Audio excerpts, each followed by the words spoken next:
केंद्रीय गृह मंत्री अमित शाह ने पीएम मोदी से शुक्रवार को मुलाकात की और उन्हें लॉकडाउन को आगे बढ़ाया जाए या नहीं इस बारे में मुख्यमंत्रियों के सुझावों से अवगत कराया। मालूम हो कि देश में जारी लॉकडाउन का चौथा चरण 31 मई को समाप्त हो रहा है। लॉकडाउन को बढ़ाया जाए या नहीं इस बारे में केंद्रीय गृह मंत्री अमित शाह ने गुरुवार को सभी मुख्यमंत्रियों से बातचीत करके उनकी राय जानी थी। बातचीत के दौरान शाह ने मुख्यमंत्रियों से उन क्षेत्रों के बारे में भी जानकारी ली थी जिन्हें राज्य 1 जून से खोलना चाहते हैं।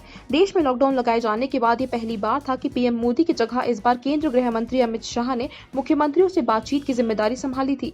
इससे पहले लॉकडाउन के हर चरण के आखिरी दिनों में खुद पीएम मोदी वीडियो कॉन्फ्रेंसिंग के जरिए मुख्यमंत्रियों से उनकी राय जानते थे। हालांकि बातचीत के दौरान केंद्रीय गृह मंत्री भी मौजूद रहते थे। अधिकारियों की माने तो टेलीफोन पर हुई इस बातचीत में अधिकांश मुख्यमंत्रियों ने लॉकडाउन के 5वें चरण को भी लागू करने का सुझाव दिया है। जीडीपी वृद्धि दर मार्च तिमाही में 3.1% तक गिर गई। सांख्यिकी विभाग की ओर से जारी डेटा के मुताबिक वित्त वर्ष 20 में जीडीपी वृद्धि दर महज 4.2% रही, जबकि पिछले साल ये दर 6.1% रही थी। मौजूदा सीरीज में ये पिछले 8 साल में सबसे खराब प्रदर्शन है। सरकार ने पिछले वित्त वर्ष की पहली 3 तिमाहियों के डेटा में सुधार करते हुए कहा है कि पिछली तिमाही में अर्थव्यवस्था 5.2%, दूसरी तिमाही में 4.4% और तीसरी तिमाही में 4.1% से बढ़ी। मौजूदा वित्त वर्ष की पहली तिमाही में जीडीपी वृद्धि दर में और बड़ी गिरावट तय है। मार्च तिमाही का जो डेटा आया है उसमें लॉकडाउन का एक ही सप्ताह शामिल है।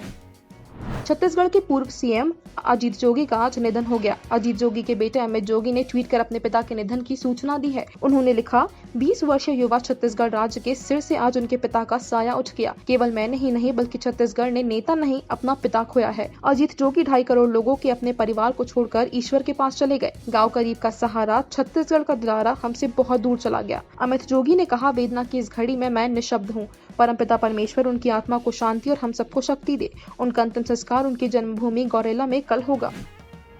कोरोना वायरस के बढ़ते संक्रमण के कारण देश में लॉकडाउन का चौथा चरण जारी है, जिसकी मियाद 31 मई को समाप्त हो रही है। लॉकडाउन के दौरान कई तरह की पाबंदियां लगी हुई हैं। इसी बीच पश्चिम बंगाल के मुख्यमंत्री ममता बनर्जी ने 1 जून से राज्य के सभी धार्मिक स्थलों को खोलने की इजाजत दे दी है। हालांकि इस दौरान लोगों को सोशल डिस्टेंसिंग का पालन करना होगा। ममता बनर्जी ने कहा कि पश्चिम बंगाल में 1 जून से धार्मिक स्थल खोले जा सकते हैं, लेकिन बड़े धार्मिक आयोजन की इजाजत नहीं होगी। उन्होंने कहा है कि सभी धार्मिक स्थल जैसे कि मंदिर, मस्जिद, गुरुद्वारे 1 जून से खोले जाएंगे, लेकिन यहाँ एक बार में 10 से अधिक लोगों को इजाजत नहीं दी जाएगी। वाराणसी में शुक्रवार की सुबह बड़ा हादसा हो गया। गंगा उस पार रीति पर टिकटॉक वीडियो बनाते समय एक एक करके 5 किशोर गंगा में डूब गए। आसपास के लोग उन्हें बचाने दौड़े लेकिन सफल नहीं हो सके। करीब 2 घंटे की मशक्कत के बाद 5 का शव निकाला गया। शवों को रामनगर के लाल बहादुर शास्त्री अस्पताल लाया गया। एक साथ एक ही मोहल्ले के 5 किशोरों की मौत से कोहराम मचा है। एसडीएम सिटी मजिस्ट्रेट समेत तमाम अधिकारी मौके पर और अस्पताल पहुंचे हैं। बताया जाता है कि गंगा उस पार स्थित रामनगर वीरा गढ़ई के 5 किशोर 19 वर्षीय तौसीफ पुत्र रफीक, 14 वर्षीय फरदीन पुत्र मुमताज, 15 वर्षीय शैफ पुत्र इकबाल, 15 वर्षीय रिजवान पुत्र शहीद और 14 वर्षीय सकी पुत्र गड्डू समेत 7 किशोर शुक्रवार की सुबह करीब 8 बजे टिकटॉक का वीडियो बनाने गंगा किनारे पहुंचे थे।